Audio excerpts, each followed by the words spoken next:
Hello, everyone. Welcome back to the UpSet podcast. We are excited for another invigorating conversation, and we're so happy that you joined us. And of course, as I always say, I'm not alone. I have my fellow upsetters with me. Let's bring them on at this time. Oh, you're alone. Hello, everyone. Hey, family. Happy Sunday. That I'm alone, huh? I'm happy to be back with the crew. I know we spoiled you guys a little bit being live, but this is pre-recorded. But that does not mean that we don't want you to comment and share your thoughts on what we're sharing, and maybe we'll get to share some of them in a later episode. We like to deal, as I said last week, with topics not just within our church, but just things that we see going on in the world around us, some of the issues, some of the questions that present themselves to us as Christians, and us weighing life decisions, and should we do this or should we do that? And we're going to tackle one of those should we or shouldn't we subjects today. So I'm going to turn it over to Pastor Nick Talaferro to lead us in today's discussion. I am somewhat concerned that somehow or another that this topic fell to me, but I will I will proceed in an honest way. First of all, thank you all for being so supportive of the effort that this conversation is all about, and that is to talk about things that might sometimes be a little bit controversial, but that deserve our true attention. Ever since in the Garden of Eden, when a couple stood before a tree, after God had promised them that they would grow in grace and that they would be afforded the opportunity to become all that he intended for them to be, someone else appeared and offered them a shortcut to what they were looking for. All they had to do was take a chance.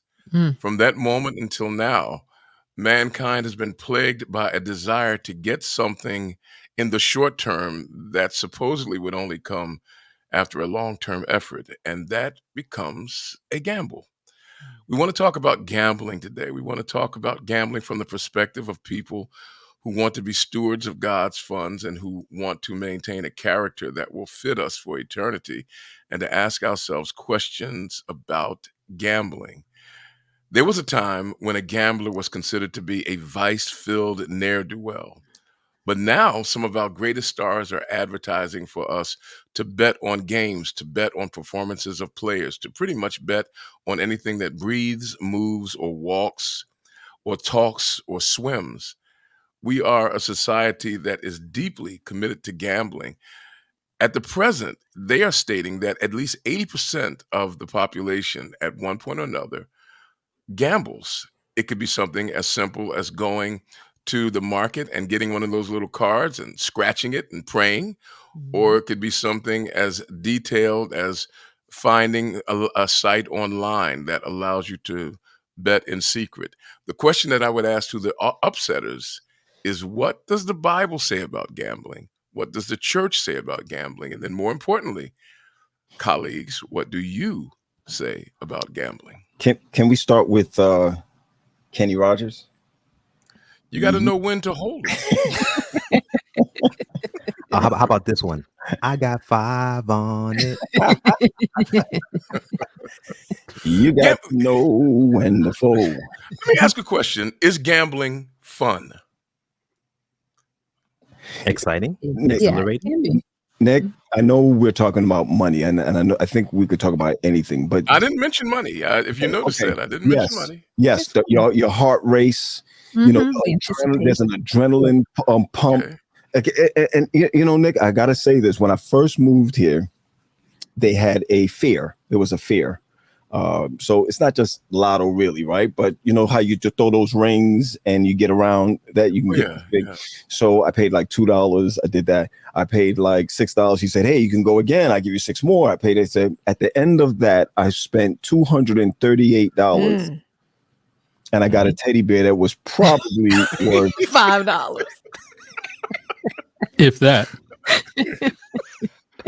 Well, let me ask a bigger question then, Pat, because is gambling evil? It didn't feel evil when I was doing it. It didn't feel evil. I think gambling is, it's competitive in the sense that, when I first, gambled, I was in high school in the dorm, and we're watching the NBA finals, and we're like, okay, I got 50 on this team winning.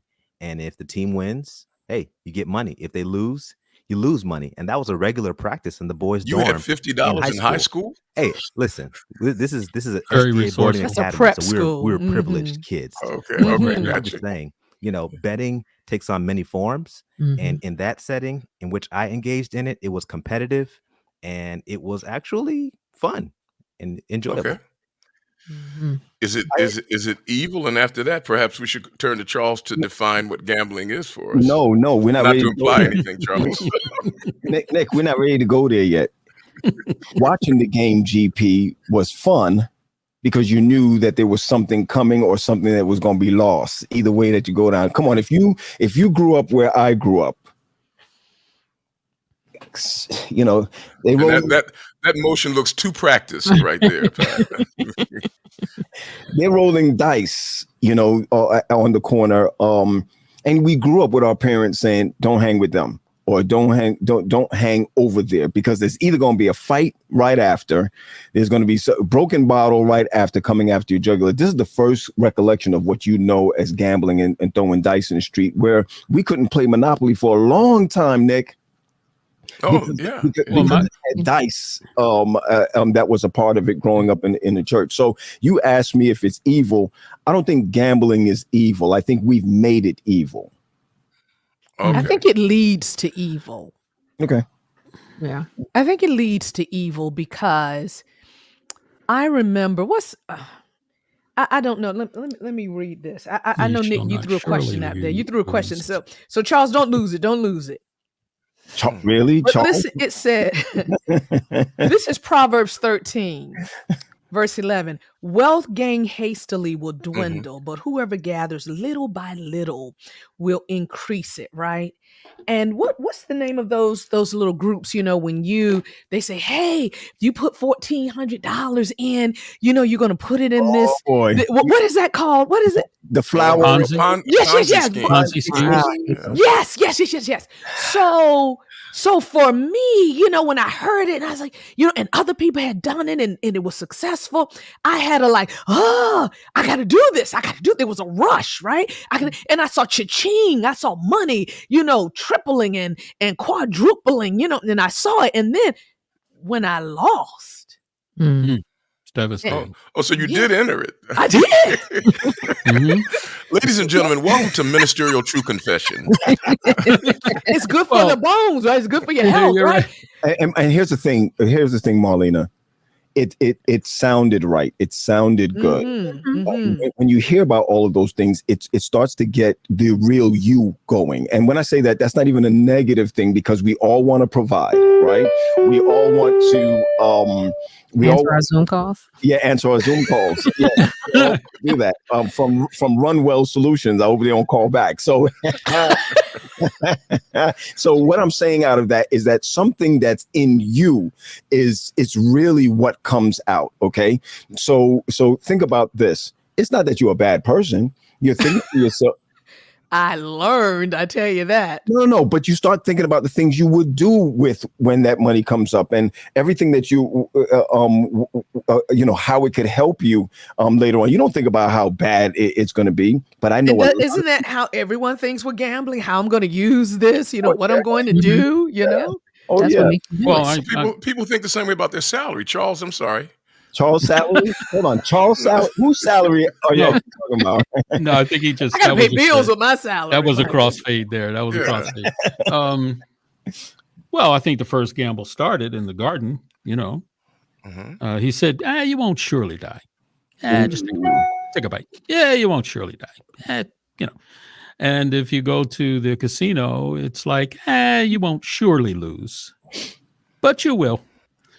And I'll give you a little bit to win, but you will lose ultimately at the end of the day. But I want to say, growing up in my neighborhood in North Philly, my first encounter with anything called gambling was playing the numbers. Oh, yeah.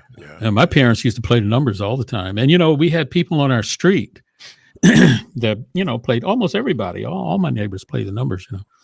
And you knew the guy that hit really well. This is a guy that had a regular job, worked every day. He had a sort of oldish car, and he's a nice guy. Hey, how you doing, Fred?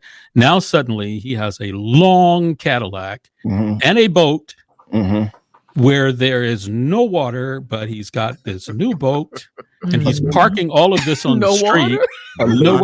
A Lincoln for yeah, Lincoln, right? And he's got new clothes, and it was obvious that he hit. And so when people see that, they say, "Oh, I'm going to play the numbers too, man." That's right. Right. Let me try that. Let me try that. So, 519. Those are your first numbers. Well, now, I was gonna say I see gambling like a gateway drug. Okay, so you may start off, oh, this is fun. Oh, this is fun. And then suddenly that addiction sets in because one, like you said, you witness someone else who has this big windfall and you're like, wait, if that could happen, I can do it. Or you win a little something. And then you're like, well, all I did was spend $1 and got this. Let me put 2 this time and see what happens. And, even statistics show that 50% of gamblers end up being involved in some type of criminal activity. And it's largely due to them trying to do things to get more money to feed this addiction that has been caused. I told you she was a preacher. Off simple, like fun. Yeah. And then you find yourself becoming addicted to the win. And for some people, it's not even about the money itself. It's about putting the stakes out and hoping you get something. And it's an addiction. Yeah. I mean, all of you have breathed words of caution, and that's good. I mean, there's nothing like being a careful Christian. I love that. But no one has said that this is why it is evil. And I'm going to offer something from Scripture that may suggest that perhaps maybe it's okay, just to test your pure minds. Nick, let me ask you a question before you do that. When are you? You don't want your pure mind tested? I just want to know when you're retiring because we all want to keep our checks.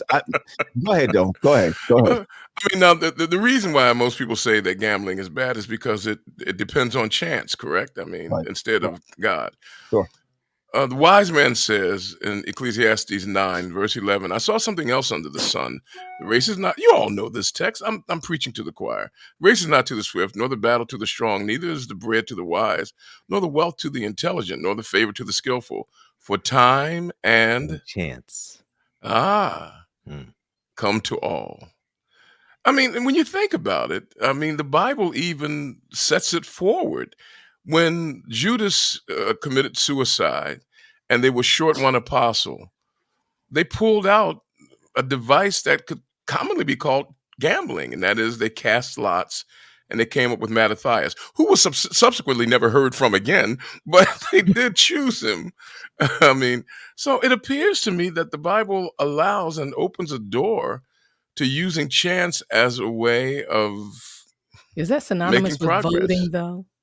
No, voting is not. Depending on chance. Your choice is a definite choice. Now, how many people make the same choice you make will determine the outcome. But your choice is not by chance. When it comes to gambling, it is purely by chance. You don't know whether the coin will flip tails or head, or what card will come out of that deck. But you have faith. You got something. We kind of call it betting. I mean, we just say, I bet. Yeah, I bet you. I bet. We use those words and we probably use those words lightly, but don't, and I'm not getting away from the lottery because I want us to stay on that. I know for sure. I have family members who have, if you took all the money that they've put on lottery all their lives, and you could have invested it in $1 of it in Yahoo or Apple or whatever the case may be, they would be in a better situation now than they were in buying the lotto tickets, or not. Okay. If Yahoo tanks. Yeah, you're right. But at least it's better to at least say that you have it in something that, But is it evil to take the chance? You shall not surely die. You won't surely die. Is it evil to take the chance? They didn't surely die, Chuck. So was Satan right? What do you mean? They did die. No, that's the perversion of the Hebrew text where the text actually says, dying you will die. So then you'll die someday. Yeah. So then We'll go broke. It is certain that you will die, is what the text is saying. Hey, yeah, Chuck. So we'll go broke. We got people Eventually. spinning in their chairs right now. Some people go broke immediately, though. You lost my $1,400 immediately. Yeah. I mean, it is. So what is it about gambling that, for example, let's say the Eagles played, and let's say that I went to Tasha and said, I bet you the Eagles will win. Of course, we all know what would happen. But is that evil to say, I bet you a sandwich that they'll win? There's nothing evil about that, is there? So what is it about gambling that makes it evil?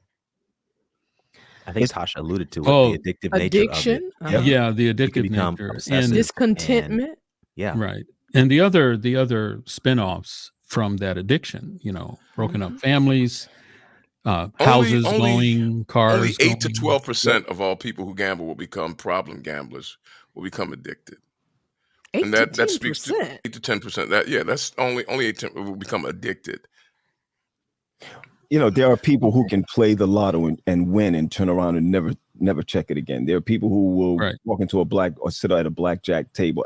Matter of fact, I know Adventists that play the lotto. I know Adventists that go to the casino more than they go to Wednesday night prayer meeting. I know. I know Adventists who play rook regularly. It becomes very addictive to them. Mm-hmm. Is that evil? Which is betting what? Are they their time? Are they betting positions? Well, I have a theory that I'm going to advance at some point, but I'm just exploring this with my friends. But that's not the chance thing that you were talking about, Nick. Them just playing the game. I mean, they are being poor stewards of time. But if they're playing the game, but how is that gambling? You better be glad you got ordained last year, because if a lot of the ministers heard you say that now, your ordination would be in jeopardy. So what do y'all think about raffles? We do raffles a lot in our church, and we do, it's a chance. If Church of the Oranges does raffles. List, you can possibly win. It's a chance. Not at Church of the Oranges. Well, I think in those cases where the money is going to a cause, like you're not Earl Stoddard. even though you're taking a risk of not getting something, you know that your money is going to the building fund or to the Pathfinders. I think in that case, you're not losing, because in your giving something benefits. So I think in those cases that's appealing to our competitive nature and things of that. Now some people do get mad now when they don't win. When I've witnessed that. Yep. But one of the things that I was taught growing up about gambling is, people say you're lucky. Luck is not something that Christians believe in. We believe that God provides. We believe that if we have a need, God is the person that we should go to. And then people take that same thing and say, well, I believe if I pray that if I scratch the ticket, then I'm, people believe that works.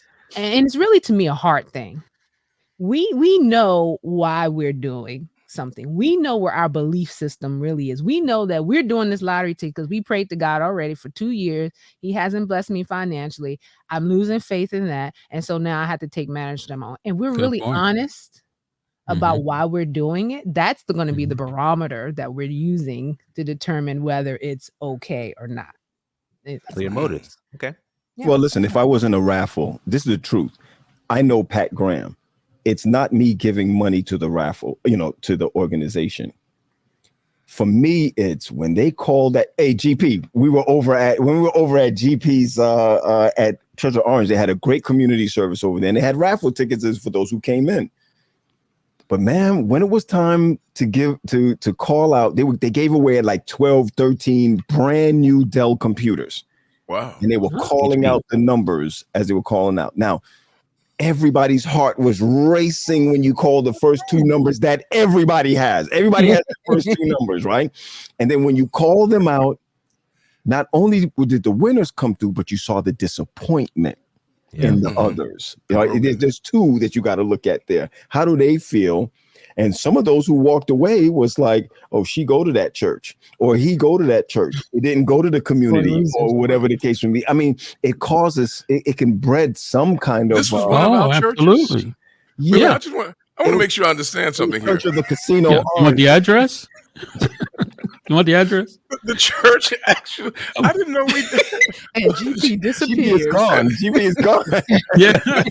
We just, Well, I think therein lies the heart of the evil of gambling. Sure. And that is the heart of the evil of gambling is that it depends upon a maximum number of people losing so that one might win, which is which is oppositional to the principles of the gospel, that one would sacrifice so that all might win. Gambling turns that on its head and says everybody else sacrifice so that one might win. I think that is the spiritual heart of the evil of gambling, which allows me to bet Pat a sandwich about a game. But if I go to a casino where everybody has to lose so that I can be a big winner, I think there's where the spiritual evil of gambling lies. Pastor Tally, let's go into it, okay? And Chuck and I had a big fight a couple of our last season, I think it was, and I'm saying that, you know, in a way when we were talking about stock market. Just the other day, my market is just terrible. It wasn't going well. I had a couple of whatever funds that were sitting on the side. And I sat here and I went through, usually, listen to me carefully. Usually I study before I buy. Okay. I study. I want to know what I'm getting into, etc. But then I saw something on the side and it says, this is going to be the next whatever. I didn't even study it. I took all that I had, all right, and I bought it. The feeling, this is why I'm talking about gambling now. I didn't see it as investment at that point. The feeling that I had once I pressed the button to buy that stock, even if it does well, I knew that I didn't buy it out of investing in that company and getting something back. Right. I knew I invested in it because it was a greed factor. It was I know this will double. I know this will triple. I know this. But even if, let's say it went positive, the feeling that I had and still have with it is not a good feeling. You see what I'm saying? Now I have to live with, let's say it was bigger. I have to live with guilt. I'd have to live with, man, what if that was my life savings that I did that to? You know, these are what people go through all the time. And there's nothing different than the small than it is the big, because you're still thinking in your head, oh my goodness, if I had done this, I had done that. So that chance is larger than the chances that I could take 7-1 or 8-1, etc. That's where. So I want to, on the spiritual side that we were talking about, your real inner me have to be able to speak to it. Nobody else can speak to it. Well, you're speaking about greed now. Oh my goodness! This is a concomitant aspect of gambling. The greed factor.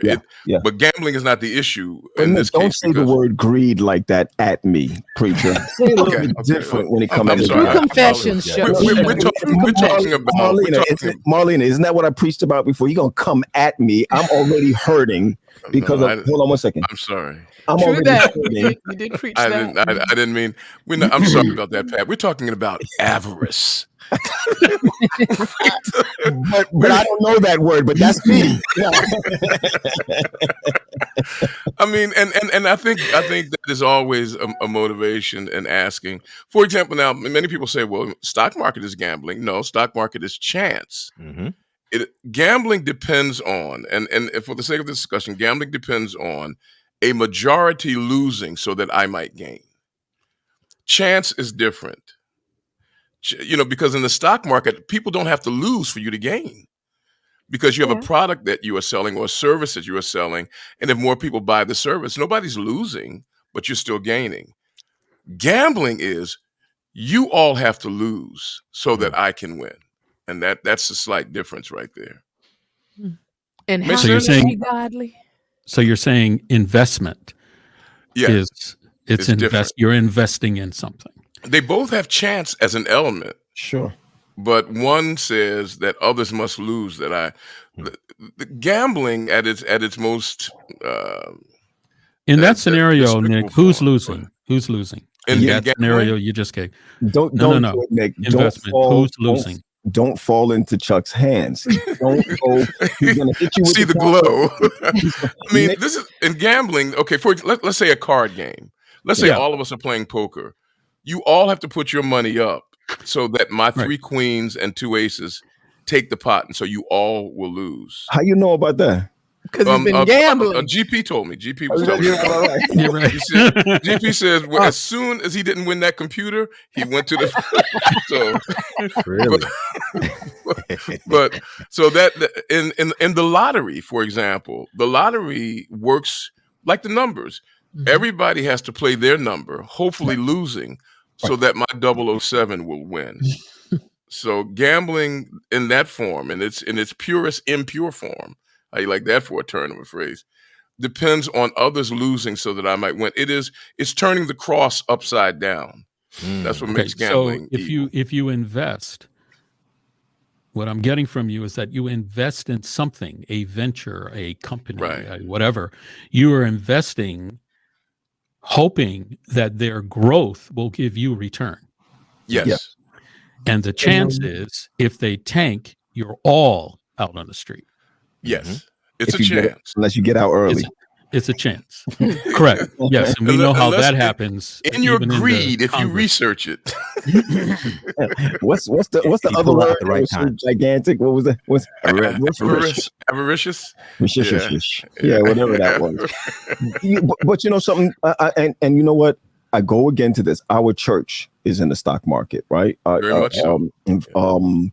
But I got to go back to what Latasha was saying, because it has to go back to the heart, right? It has to go back to the heart. I'll give you an example. There are many people who cannot pay because of COVID, cannot pay their not rent, but mortgage, right? They cannot pay their mortgage. And I know people who are stepping in and saying, I'll help you with this. If you can't pay it back within the next 3 months, I take over your payment or your whichever, right? You're looking at it as a help. Marlene, we talked about that in the beginning. When we get into these things or join these things, we think we're going to walk away with something, yet somebody lose their whole house based on one payment on something that you just signed away and didn't realize that you were signing away. I'm going to call myself a real estate developer.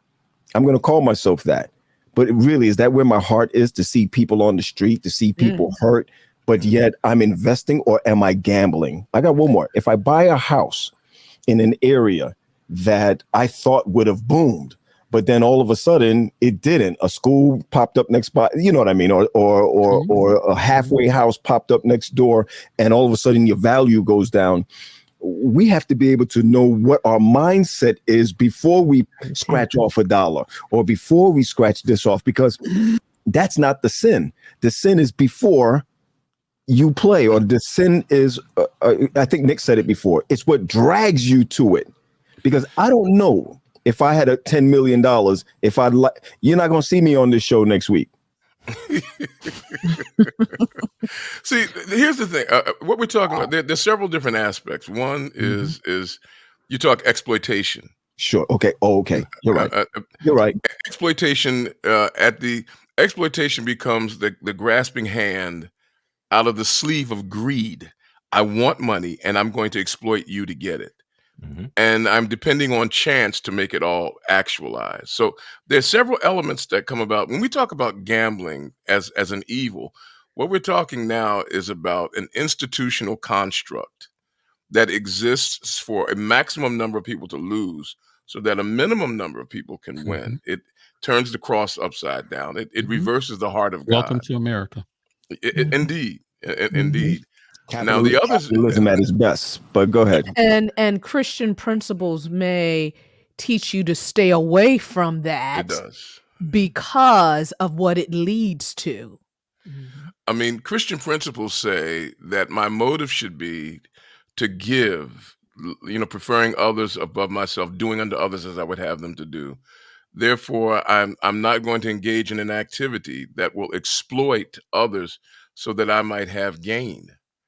Okay, let me ask you.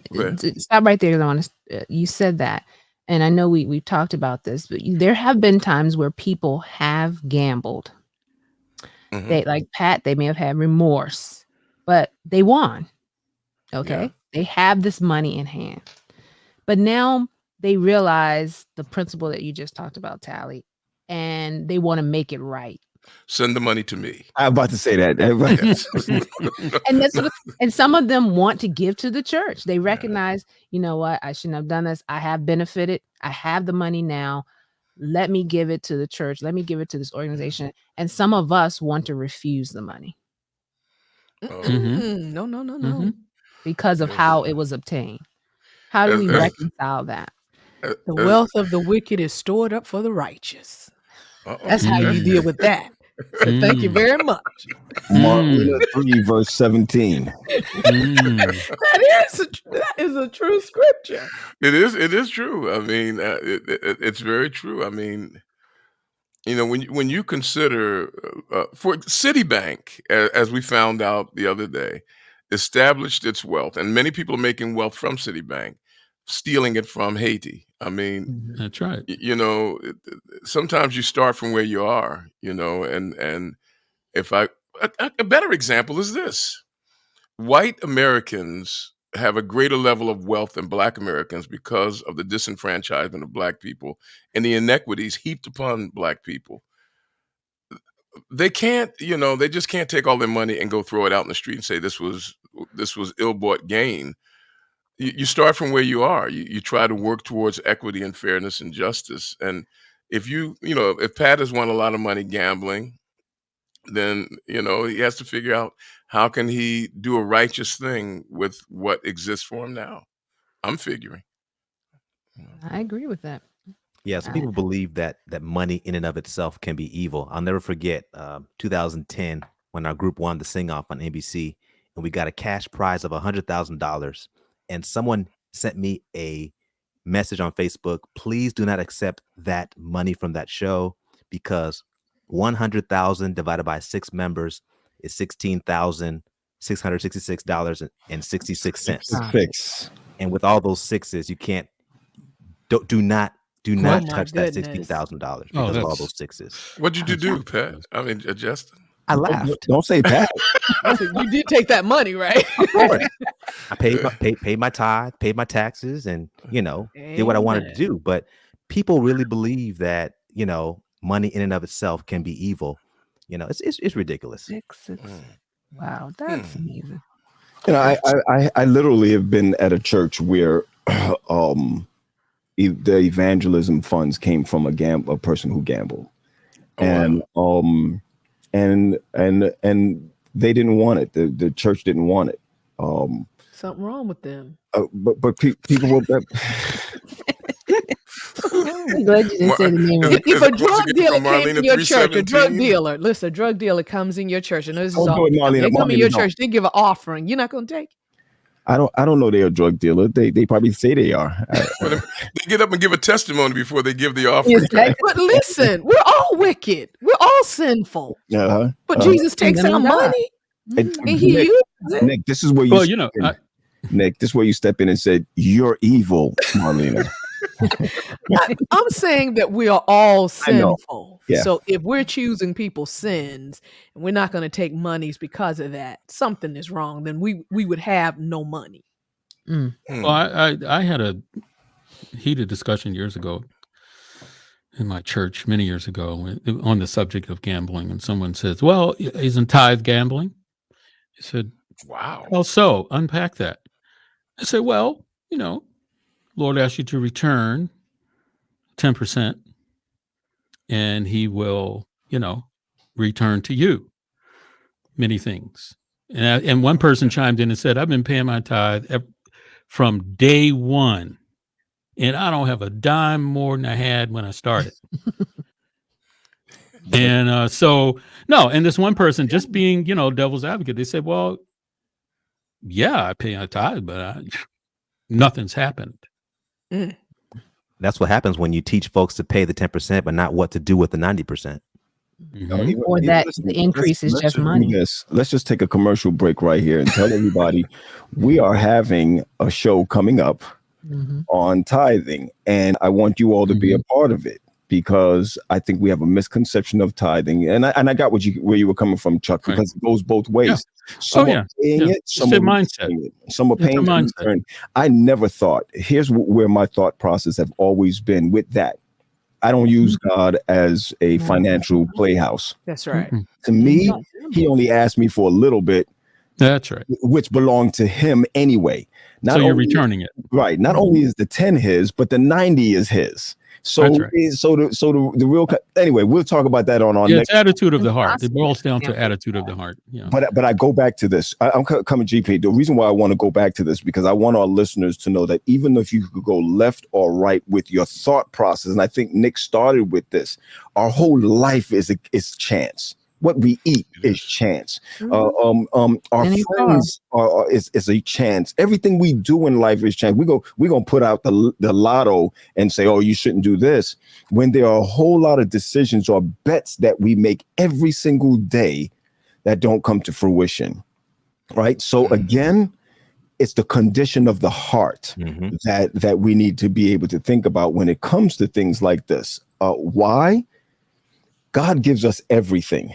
That's right. I mean, and I really mean everything. God gives us everything. And the day, listen, go back to how Nick started. Nick started by talking about the Garden of Eden. God says, I'm giving you all of this, but that thing right there, don't touch that one. Don't go near to that one over there. All of a sudden, a flying, beautiful animal speaks to them. You know, there's a lot of depth to the whole thing, Nick, as you came through that, because it's not just the chance thing that comes along, but it's the deception. Gambling brings on the deception side of it, what makes us say to ourselves, I can do better than God. I can do better than his salary. I can do better than what I have right now. Wow. And when that happens, the salary that God is getting. Hold on 1 second. Yeah, get your organ. Thank you. My.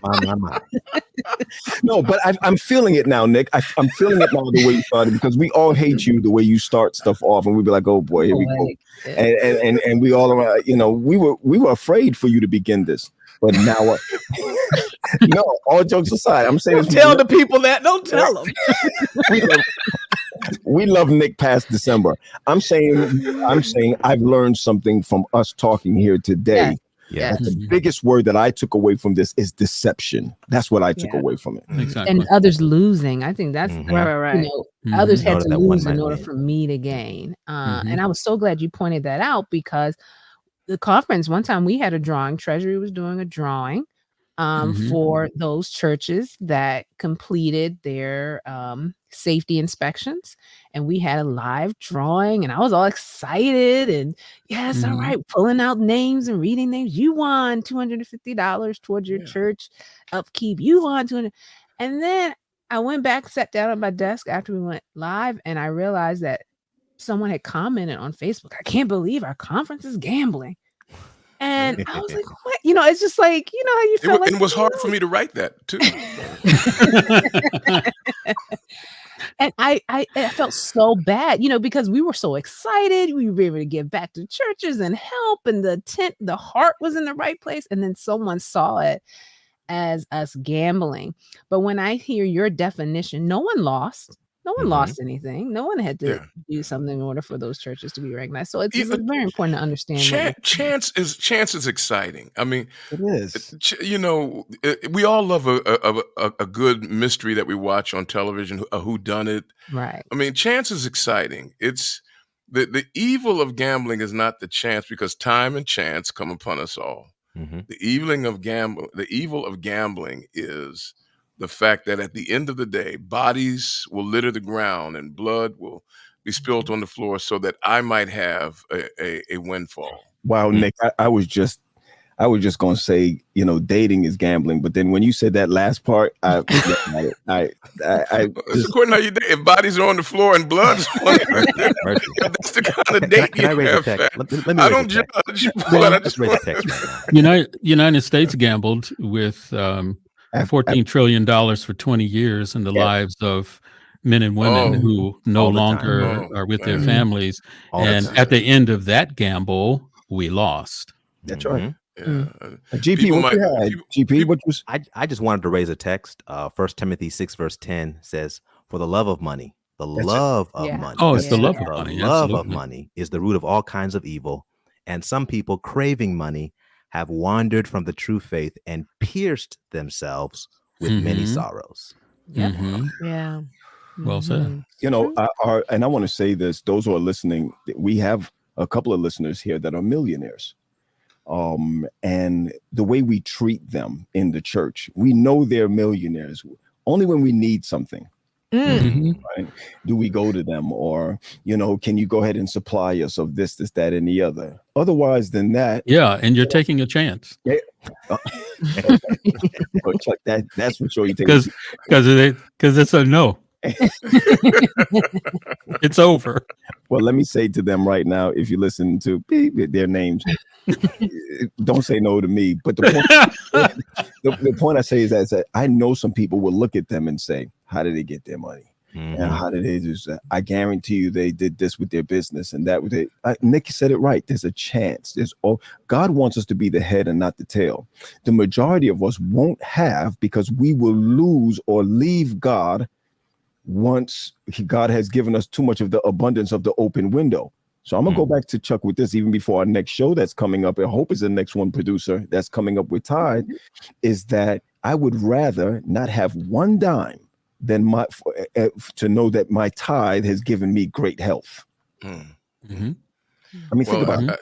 I tell you, when that millionaire thing, I had a millionaire in one of my churches once who came to me and said, Pastor, I want you to know that you are not only my pastor, you're my brother in Christ. And not only are you my brother in Christ and my pastor, you are my friend, and we are friends to the end. And I said, can you loan me $5,000? He said, Pastor, that's the end.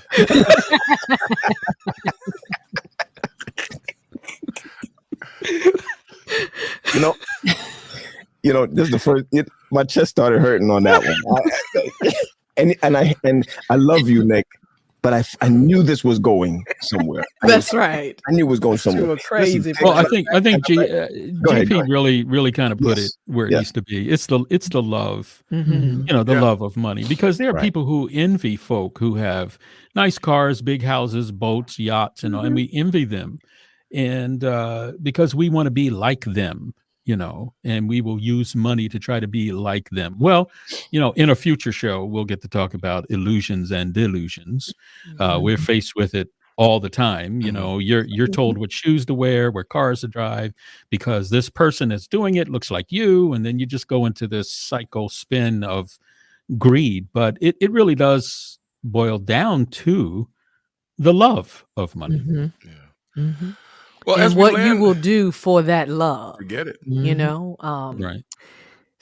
lack of self-control, where you would give away, the monies necessary to take care of your families, to take care of yourself, Right. to gamble, hoping for more, but yet you lose all. Right. It's Nick, very So- destructive. Nick, So can I do this? what I want to Go ahead. end. I will lay back my comments from here on. Are we concluding with saying that it is not wise to gamble? We Yes. should be. Yes. For these reasons. Mhm. Reason one is, if your motive is greed, if the idea is not to invest for the purpose of improving or serving, if the motive is purely greed, that's why it is not wise to gamble. Number two, if others have to be injured in order for you to be to gain a sense of wholeness, and three, if you find yourself, addiction is any activity that takes you beyond the realm of control.